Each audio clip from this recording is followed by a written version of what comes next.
자, 오늘 이제 시편 37편 말씀을 우리가 다 같이 읽었는데요. 시편 37편은 매우 길어요. 40절까지 있습니다. 그죠?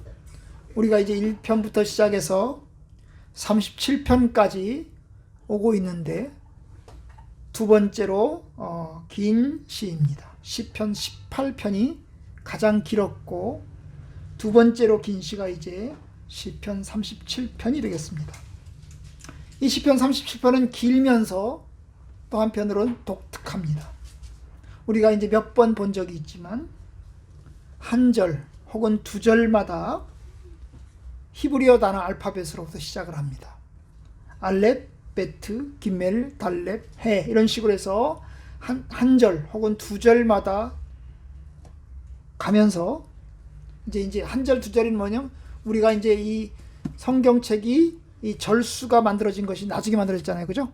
그러니까 처음에는 절수 구분이 없었습니다. 그죠?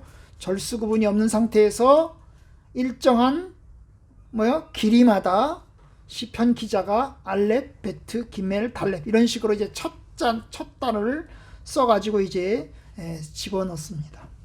그래서 이제 마지막 타우까지 신, 타우까지 해서 마치게 되는 것을 보게 됩니다.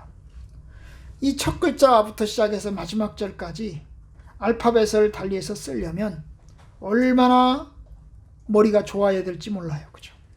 이런 시를 답관체라고 합니다. 아마 저 같은 사람은 이런 시 쓰기가 굉장히 어려울 것 같아요.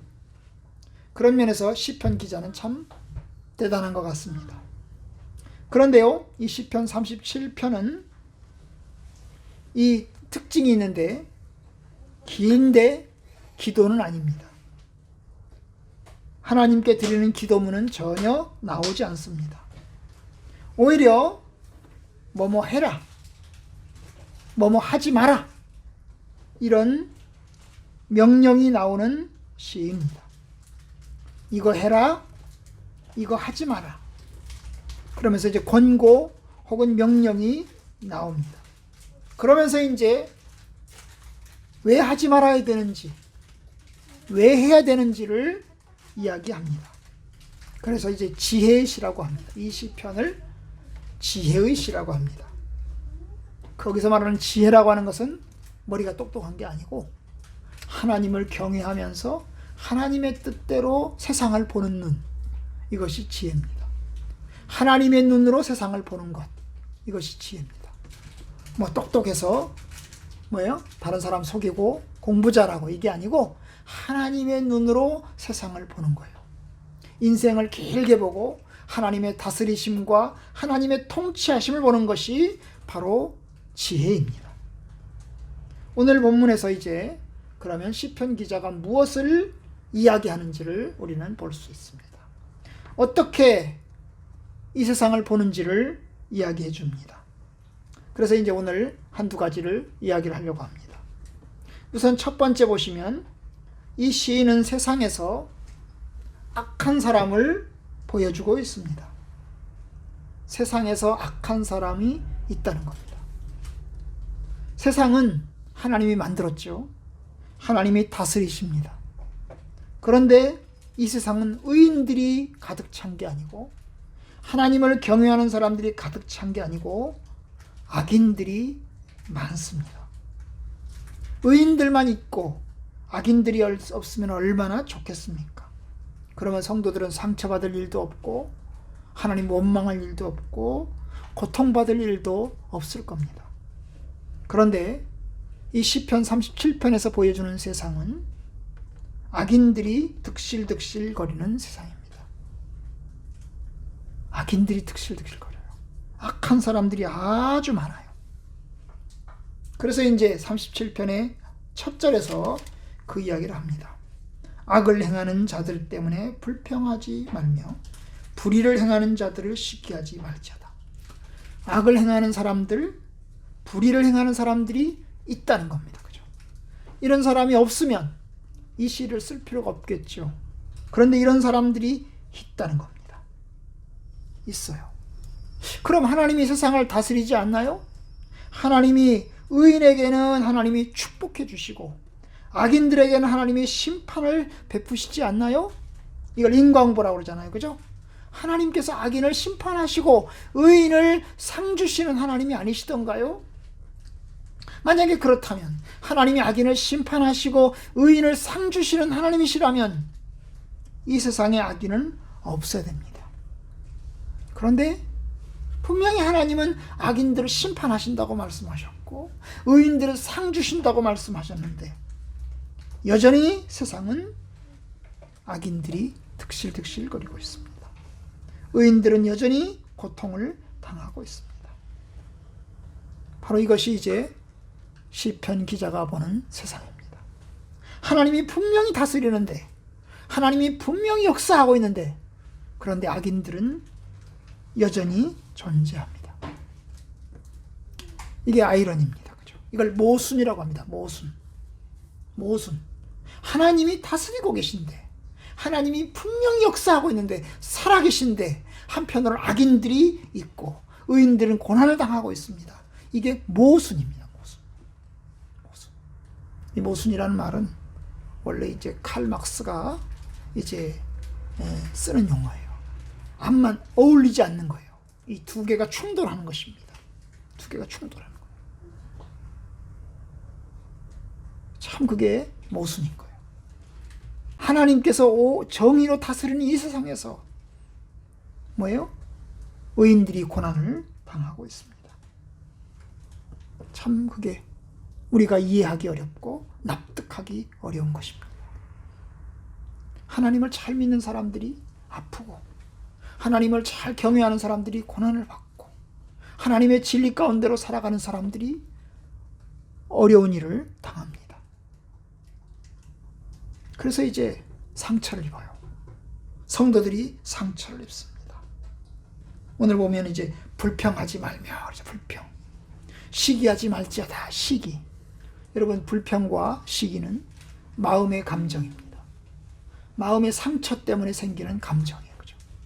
마음의 상처가 없으면 그런 상황에서 막 득실득실거려도 아무 일 없으면 마음의 상처, 시기, 고통, 원망 이런 거 할 필요가 없습니다. 그런데 성도들이 상처를 받고 고난을 받습니다. 왜 이 다윗의 시가 있습니까? 상처받는 사람들이 있다는 얘기잖아요.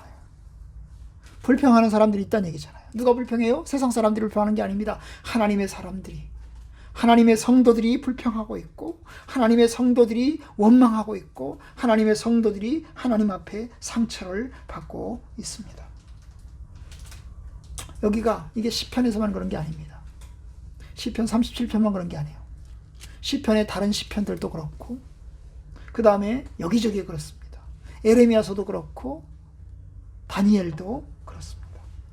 여기저기에서 성도들이 번민하고 있습니다.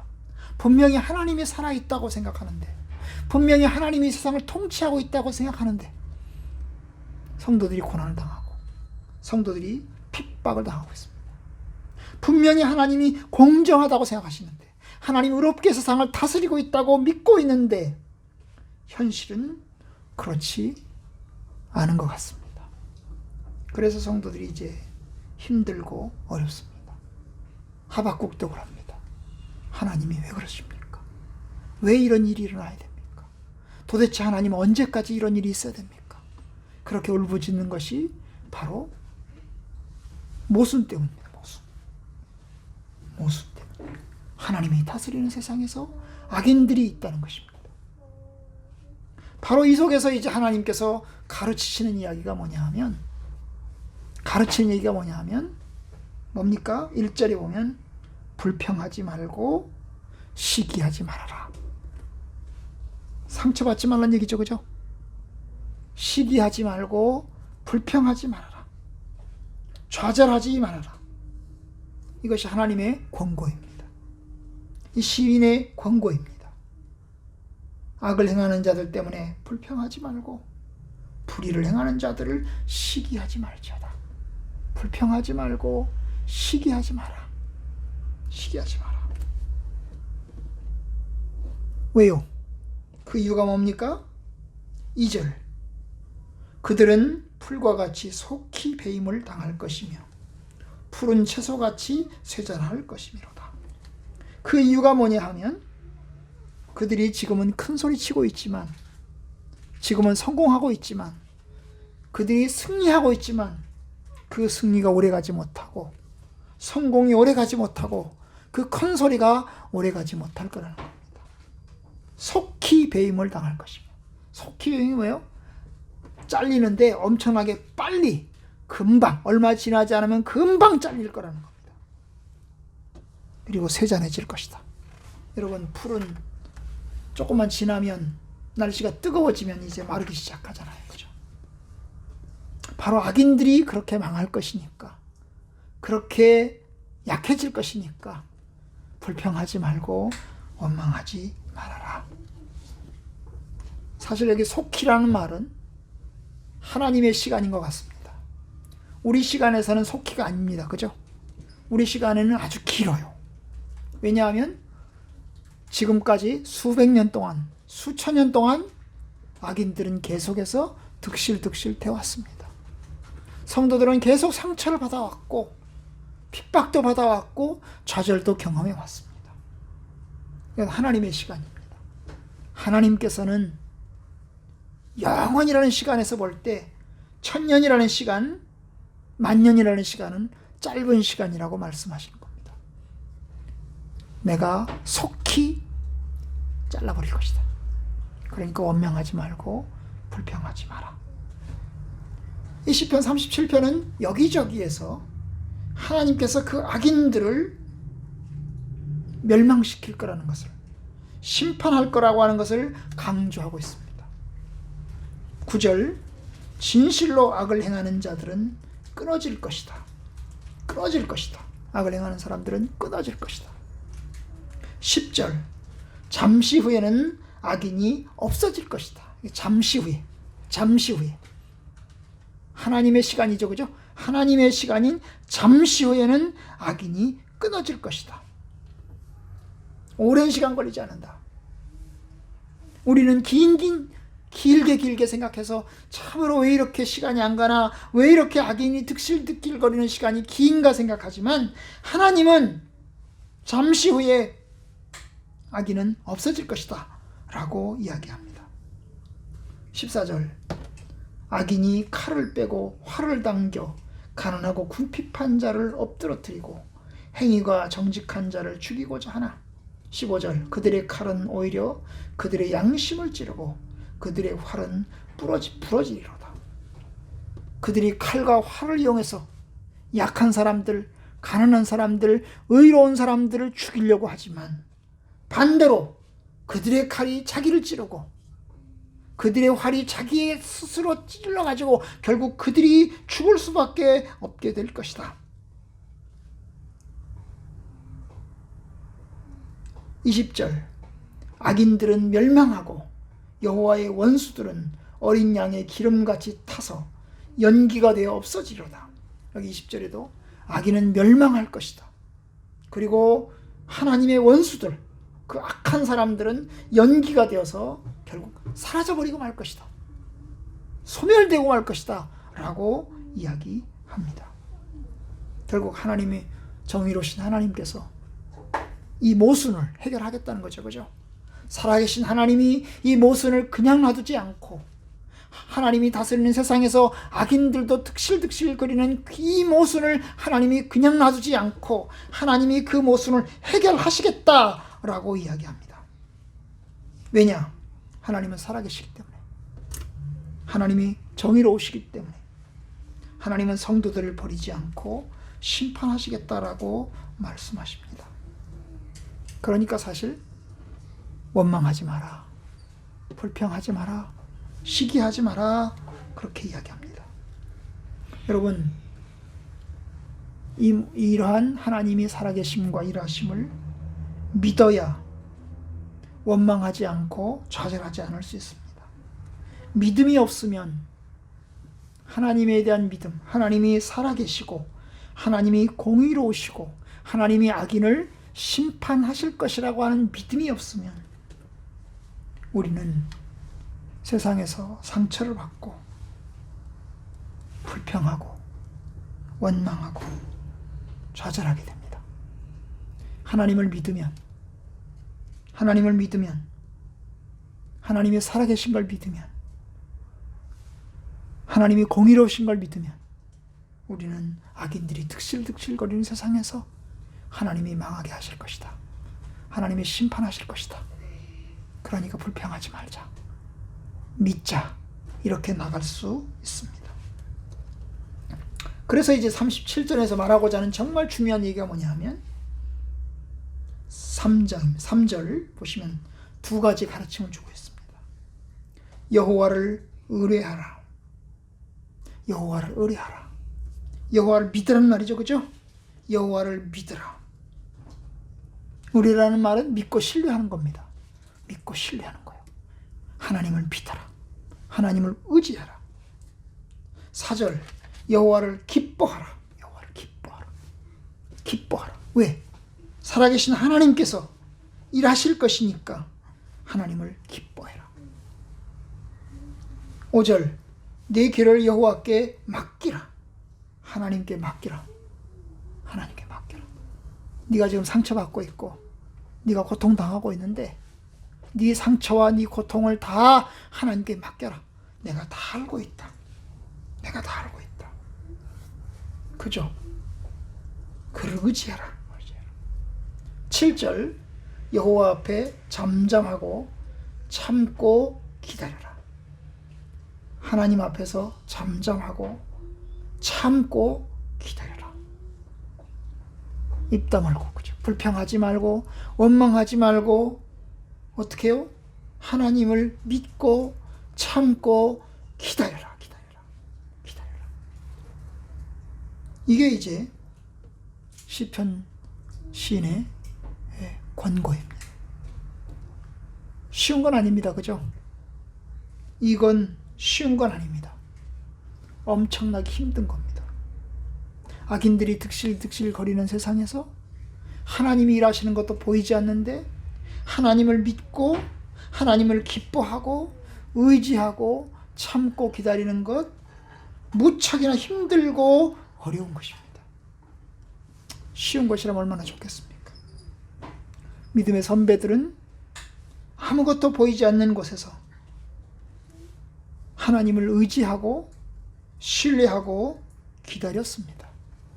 그 기다림 속에는 십자가가 들어있었고 그 기다림 속에는 환난이 들어있었고 그 기다림 속에는 가난함이 들어있었습니다. 우리도 기다려야 합니다. 주님께서 말씀하시는 것이 기다려라. 악인은 반드시 멸망할 거다. 하나님을 믿고 기다려라. 그러면 내가 너희들을 축복할 것이다. 그래서 이제 우리에게 이야기합니다. 3절에 이제 후반부에 보면 이야기하기를 뭐예요? 여호와를 의뢰하고 선을 행하라. 선을 행하라. 그 사람들이 악하게 산다고 같이 악하지 말아라. 그 말이죠. 그죠?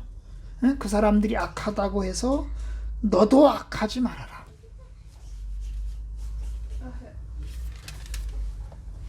그걸 이야기합니다. 온유해라. 왜냐? 악을 만들기 때문에. 8절에 보면 분을 그치고 노를 버리고 불평하지 말라. 오히려 악을 만든다. 불평하고 원망하고 그러면 악을 만든다. 그러니까 불평하고 원망하지 말아라. 오히려 하나님께서 일하실 것이니까 기다려라. 선을 행하라. 그러면서 이제 3절 후반에 뭐라고 얘기합니까? 그의 성실을 먹을거리로 삼을지어다. 먹을거리가 뭐예요? 밥이죠. 밥. 그죠? 성실을 하나님의 성실하심, 하나님의 신실하심. 그 하나님의 신실함을 뭘로? 먹을거리, 밥으로 삼으라는 밥으로. 여러분, 밥을 먹어야 살아요. 그죠? 밥을 먹어야 우리가 살 수 있어요. 그런데 뭘 먹고 살라고요? 성실을, 하나님이 성실하다는 것을 먹고 살아라. 그럼 우리도 성실할 거 아니에요. 하나님이 성실하신 것을 먹고 살면, 하나님이 약속을 지키실 것을 믿고 살면, 우리 영혼의 밥으로 여기고 살면 어떻게 해요? 우리도 하나님 말씀 따라서 살아갈 수 있다는 겁니다. 하나님이 성실하시다. 하나님이 신실하시다. 하나님이 일하신다. 그러니까 하나님의 일하심을 믿어라. 이 시인 기자는, 이 시편 기자는 하나님에 대한 확고한 믿음이 있습니다. 확고한 믿음이 있어요. 우리도 이와 같은 믿음을 가졌으면 좋겠습니다. 성실하게 하나님의 도우실 것을 믿고 흔들리지 말고 하나님을 믿고 기뻐하고 인내하는 가운데서 주의 약속이 우리들 가운데 이루어졌으면 좋겠습니다. 하나님은 큰 약속을 우리에게 주셨습니다. 그 약속을 반드시 이루실 것입니다. 28절에 보면 여호와께서 정의를 사랑하시고 그의 성도를 버리지 아니하시미로다. 그들은 영원히 보호를 받으나. 영원히 보호를 받는다. 하나님의 성도는 버리지 않고 하나님이 영원히 보호하시겠다 약속합니다. 그 약속이 우리에겐 신앙이고 소망입니다. 저와 여러분들이 그 약속을 바라보면서 믿음으로 승리하시기를 주님의 이름으로 축원합니다. 캄캄한 세상에서 이겨냅시다.